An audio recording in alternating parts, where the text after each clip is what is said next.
Magandang umaga po, muli ang inyong lingkod, si Chef Roy. Kumusta po kayo lahat? Pagpalain po kayo ng Diyos. Shout out po sa lahat ng makakapanood ng video kong ito. Ngayon po ay January 6 po. Yung pong nakasulat po sa New Testament. Ibig po sabihin ng New Testament po, bagong kasunduan, bagong tipan. Ang mga nakasulat po doon ay mga turo ng ating Panginoong Hesus. Mga turo mula Mateo hanggang bago po magpahayag, aklat po ni Judas. Pero yung mga nakasulat po dyan, mayroon pong nakasulat dyan na nasabi na doon sa lumang kasunduan, Old Testament, nasabi na ng Diyos sa pamamagitan po ng mga propeta. Linawin mo ng lingkod, no? Gaya po ng pagkakapanganak ni Maria sa ating Panginoong Hesus. Nung sinabi po ng Diyos sa pamamagitan ng mga propeta, sinulat po ng mga propeta, sabi doon na maglilihi ang isang dalaga at magsilang ng isang batang lalaki at pangalanan itong Emmanuel. Ibig sabihin ay kasama natin ang Diyos. Nakasulat na po doon yan sa Old Testament. Yung pong pinapatay ni Haring Herodes, yung mga bata, edad 2 taon, dahil po para matiyak niya na mapatay ang ating Panginoon Hesus, ay nakasulat po din po yon sa Old Testament. Sinabi na rin po ng Diyos sa pamamagitan ng mga propeta. Yun pong ang ating Panginoong Hesus ay pagpasok niya sa Jerusalem noong siya po ay malapit na siyang ulihin, malapit siyang hatulan ni Poncio, ng mga sa batas ni Poncio Pilato, nung ibig sabihin Biyernes Santo po, ay nakasulat po yun sa Old Testament na nakasakay po siya sa masdan mo, ang iyong hari nakasakay sa batang asno. Okay. At yung pong pagkakapanganak ng ating Panginoong Hesus sa Bethlehem, nakasulat po yun sa Old Testament. Sinabi ng mga propeta, sinabi ng Diyos sa pamamagitan ng mga propeta, ikaw Bethlehem, hindi ka pinakahamak sa pangunahing lungsod ng Judah, dahil sa iyo magbumula ang mamamahala sa aking bayan. Okay, isinilang doon ang ating Panginoon Hesus. Nasabi na po ng mga propeta yon.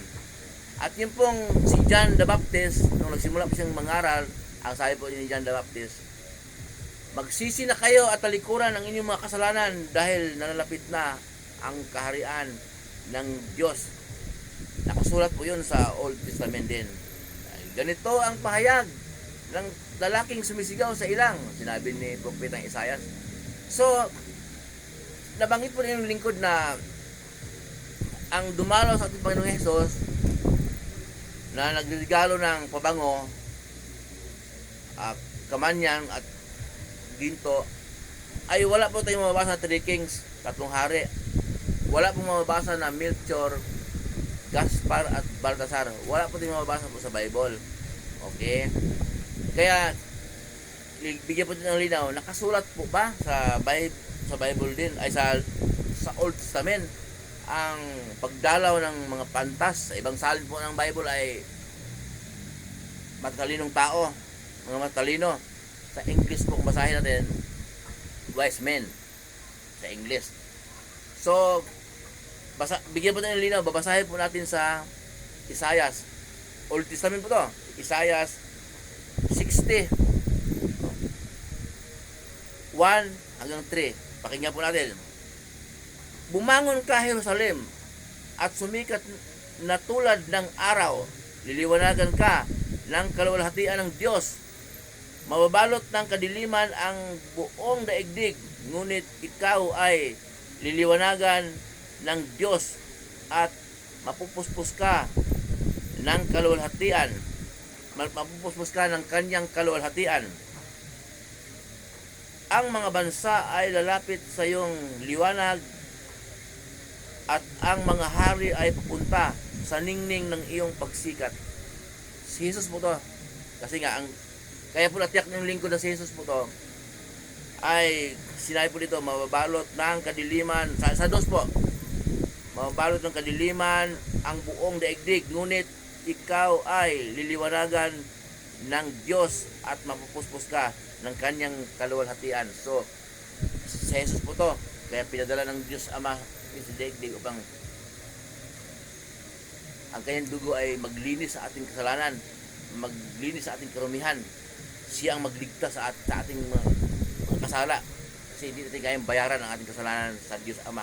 So, si Jesus po to. So, may sinabi dito po na ang mga bansa ay lalapit sa iyong liwanag. Ang mga hari ay lalapit sa iyong pupunta sa ningning ng iyong pagsikat. Ang mga hari ay pupunta sa ningning ng iyong pagsikat. So, dito po may nakasulat na pupunta ang mga hari sa ningning ng iyong pagsikat. So, nagdidebate po sila, mga mambabasa ng Bible.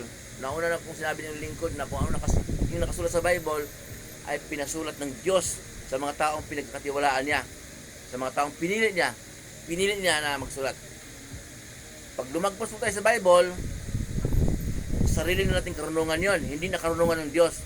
Pag napunta na tayo sa sarili nating karunungan, mauwi po sa kayabangan, palibasa hindi sa Diyos ang pinagmula ng ating karunungan. Yun po. So, ang paliwanag niya yung lingkod dito, ano man ang dumalaw sa ating Panginoong Hesus na nagbigay ng ginto, babango at kamanyang, hari man yon o mga pantas man yon o matalinong tao, o sa English, wise man, ilan man sila o ano man yon, ang mahalaga po yung turo ng ating Panginoong Hesus ang ating sundin at mamuhay araw-araw. Dahil yun po ang gusto ng Diyos Ama na makapangyarihan sa lahat. Tinig mula sa langit. Ang sabi ng Diyos Ama, mababasa natin sa Mateo 17:5. Ito ang minamahal kong anak na lubos kong kinalulugan. Pakinggan ninyo siya. So, nung nagsimulang turo ng ating Panginoon Hesus, yun po, mababasa natin sa Mateo hanggang Gawa, kahit na umakyat siya sa langit, itinuloy ng kanyang mga alagad. Dahil bago po siya umakyat sa langit, sinabi niya sa kanyang mga alagad, kung paano ako isinugo ng aking Ama, gayon din isusugo ko kayo. So tinuloy ng kanyang mga alagad. Mababasa po natin ang turo ng ating Panginoon Hesus sa Mateo hanggang sa bago po magpahayag, aklat ni Judas. Yun po ang kanyang mga turo. Yun po ang ating pamumuhay araw-araw. Yun po ang ating gawing ilaw, gabay sa ating buhay. Yun po. Huwag tayong lumagpas po doon. Dahil po tayo ngayon Kristiyano na. Wala na po tayo sa turo ng mga Israel. Wala na tayo sa turo ni Moises.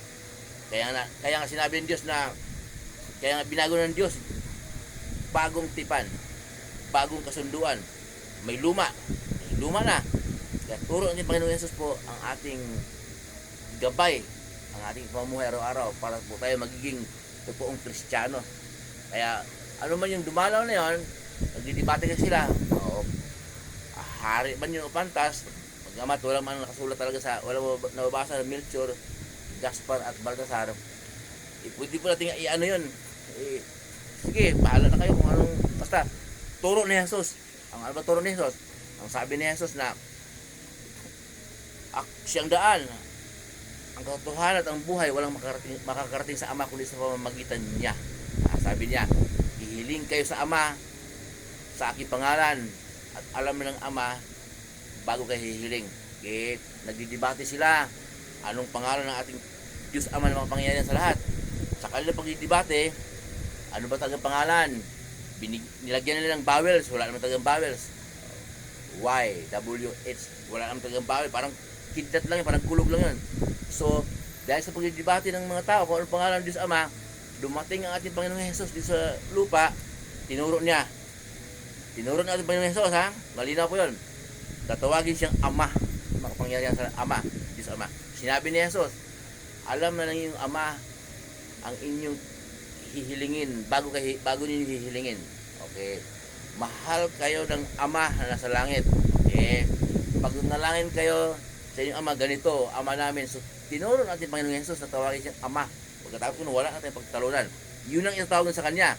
Huwag na po yung mga, ito'y pangalan niya. Huwag nyo tayong pakialaman. Yung 4 na litra na yan. Huwag natin pakialaman, wala tayong karapatan magdagdag doon o magbawas. Kaya tinuro ni Jesus, yun na po ang ating pamumuhay araw-araw. Tinuro ni Jesus, tawagin siyang Ama, di Ama. Ama. Yan ang turo ni Jesus po. Muli po yung lingkod, si Roy, mabuhay po kayo, iingatan po kayo ng Diyos. Sasamahan kayo kahit saan kayo mapunta, mga lakad ninyo, mga trabahong pinasukan ninyo sa mga anumang pagkikitaan sa buhay, ayon sa kalooban ng Diyos.